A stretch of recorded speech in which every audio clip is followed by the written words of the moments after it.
everybody, welcome back to another episode of Skippy's Town. We are back here on the single player survival world with another episode for y'all this week. I hope you guys enjoyed the little bit of build battle last week, but time to get back to work, right?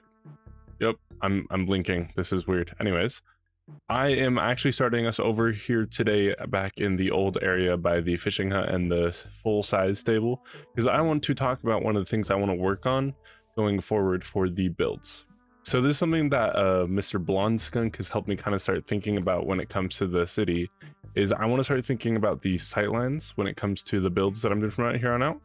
The one thing that I've really wanted to kind of do as we've done this build and the city and everything is I want to try and get it so when you're like down here and when you're not by the castle, it feels very much like you're in a town. And I think like this street does really well at illustrating that.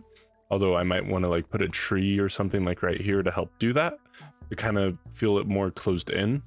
But one of the things that I thought would kind of help with that is actually getting one of the builds up here done, which is what I've got prepared up here to go. But I want to try and kind of close off the center here. So as you're coming up, like you get pulled into the sheep's face a little bit more. Like it's obviously already kind of the attention, like it's what you look at first, obviously, because it's this bright pink thing against the dark deep slate and everything, but still. So I've gone ahead and planned up a build here that I will give a quick preview by just running through these layers.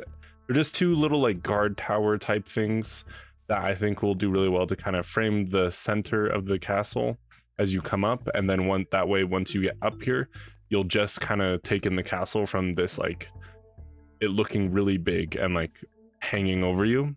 And I think it'll just help do that because you'll see less of the castle from back here where you're taking it all in at once. So we are going to go ahead and get this initial build done real quick. I don't know where I'm walking. We're gonna get these builds done real quick, and then we're gonna move inside of the castle to show off some of the things that I've been working on.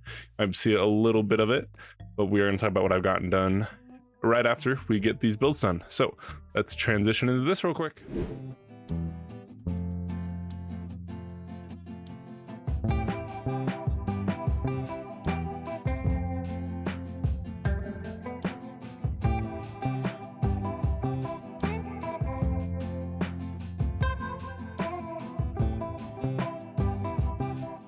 Alright guys, so those towers have now been built up in that very quick time lapse. So I do think I should go back and just maybe take a little bit of another crack at just adding some more detail to these things, especially down here at the bottom. I designed these creative where out of context, so now that I have placed them into the world using the wonderful mod Lightmatica, I do think I need to just kind of add some more detail or maybe a little bit more contrast, especially down here, because they feel very just placed on here. Of course, all builds are, but they just don't feel as connected as I was hoping they would. So I'm going to take another crack at just adding some more detail, but I will do that later off camera. Not something you guys need to see. This is what the inside looks like. They're not meant to be functional in any way. They're just meant to help add this kind of effect of as you come up. Like, yeah, these feel like they're towering over you, which helps you get that effect, but also it's more like an unveiling of the castle as you get close. And by the time you're close enough to see everything, it feels like the castle is big, even though we haven't gotten to the really tall parts yet. And that's what I was going for. Didn't see, I did forget to light up the castle a bit, so I'm gonna have to figure out adding light sources. Not a big deal. I'll figure something out. Not a big deal. I might just use string and just roof them. We'll see. But now we are going to move to the inside of the castle.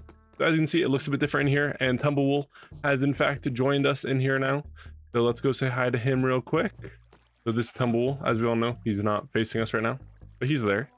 And then down here, I added this pattern with the shroomlights. That's what they're called, shroomlights in here, which I think looks really nice. You're not seeing it from like that above perspective very much, which I do think it looks nice from. But I think it adds not only the lighting needed for the room, but just kind of a nice like aura or vibe to the room that I was looking for. I added magma around this with the pink glass, which I think ended up looking really cool.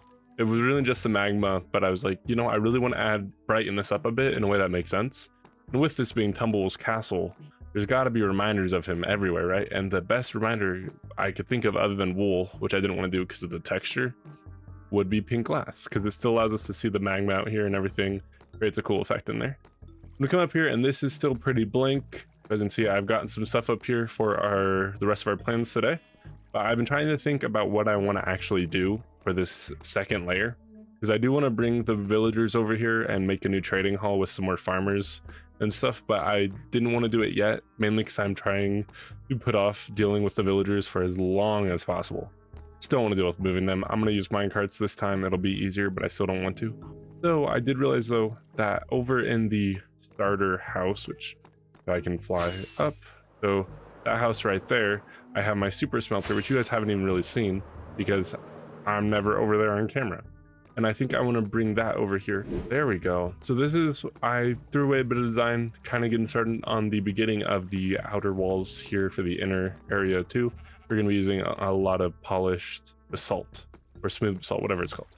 And this is a rough look because you can still kind of see through it, but I've thrown together this idea and I have the new super smelter in here that I think is going to work great for us. And yeah, so we are going to be doing this today. I will probably be doing a time lapse for it as well, but I also might just come back to you guys in a second because I know time lapses can get pretty boring. Either way, it will be, if it is time lapse, it will be chaptered down below, so feel free to skip it if you're just sick of time lapses. I get it, we've all been there. All right, let's get this super smelter.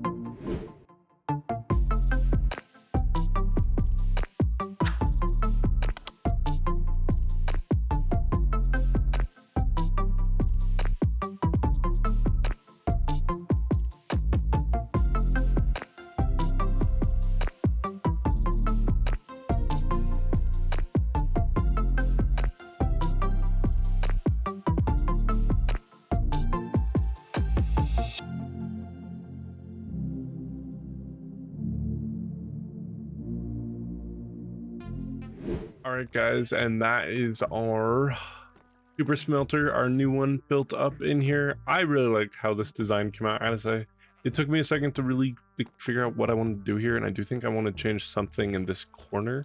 I need to figure out how the getting up more, because there's going to be layers above this, obviously, is going to work before I can really change anything about this. It's gonna have to be in this corner because the middle is where all the features are going to go. So yeah, we've got this kind of like pillar of something here in the middle though, which is our super smelter. I did have to change one thing up though because I accidentally locked some hoppers in the back, but that's it. Pretty straightforward. If you've built a super smelter, you'll know what's going on. If you haven't, I highly suggest checking out an actual tutorial because I will not be doing that today with this. It's really basic redstone, so mess around on your own or go look at an actual one because there's also significantly better designs than what I did here. So yeah, also I think I should switch these to be the other way because it'll look better.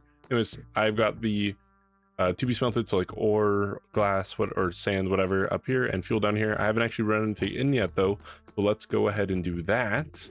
I went and grabbed some stuff now that we can go ahead and throw in these. I will say this is supposed to be dyed and like glowy to fit the vibe. It's supposed to be orange and glowy so it fits like the magma and stuff. So just don't look at the sign yet. Don't look at the sign yet, okay? But we're gonna put basalt up here, and then we're going to put the coal in here. We'll say I had to grab some extra coal because I ran out of it. But now as those go over, here we go. And those will just, as long as my redstone's right here, they'll come back. Then they'll keep going. Make sure. So yeah, there we go. And then if we look at these, it goes through all that, and then hopefully, yes, we are getting this. So I did fix all the problems. And that is a super smelter complete inside of the base. So I actually not only use it, but you guys can actually kind of see me use it, although I doubt this will be featured a ton, but at least it looks pretty, and it was a new layer for the castle. After this, I do think I'm gonna go and get the villagers done, because any higher than the layer above this for the new trading hall will be like obscenely high up to bring the villagers, and I just don't want to deal with that. So I don't know if that'll be this episode or if I will run out of time, but that is definitely the plan for the next layer of the castle is villagers. I just didn't want to deal with them yet because they're a pain to move. Alrighty guys, so that is the super smelter done. Thank you so much for watching that stuff. Just to recap some of the other things I've gotten done between episodes or while working on this one is I got the park over here set up. It looks kind of odd right now, like out of place, because I haven't gotten the buildings around it done, and I can't like do any of the ground changing or anything or adding any extra trees until I get these done. So like this is supposed to be another guard tower. It's gonna be different than those ones, probably shorter. And then this is just gonna be like a house or something, I don't know. But it looks a little out of place because those aren't done yet. Yeah. And I think I want to workshop the smaller trees a bit more. I don't love how they came out, especially ones like this one that are just too short. looks off.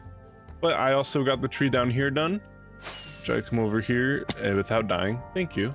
I think I like how this one came out. I think if anything, I could maybe just make it a little bit taller to kind of go above the building. But I think it does well to do what I was talking about at the beginning of the episode of just cutting off the sight line a bit more and just making the space feel a little bit more closed in and tighter. Yeah. And then we got these on today. I got the wheat fields over here done. This is something that I wanted to do at the beginning. Originally, the plan was to have this like go straight through and then like maybe curve around the wall or just go straight down. But I ended up expanding the wall to come over here, which I do think I prefer anyway. But I think the wheat kind of just does well to kind of lighten up the area, and I think it'll especially do that once we get all the buildings done in here with the stone palette. And the one last thing is I added a little garden type sitting area over here on the side with a tree in the middle, which I'm just trying to figure out this tree. The weird shape, and like I got to work with this cliff and everything, so I just got to redo it probably. But yeah, that is everything that I was able to get done along with the super smelter in there and these towers. So I hope you guys enjoyed today's video. Have a wonderful night, and I will see you guys later. Ow.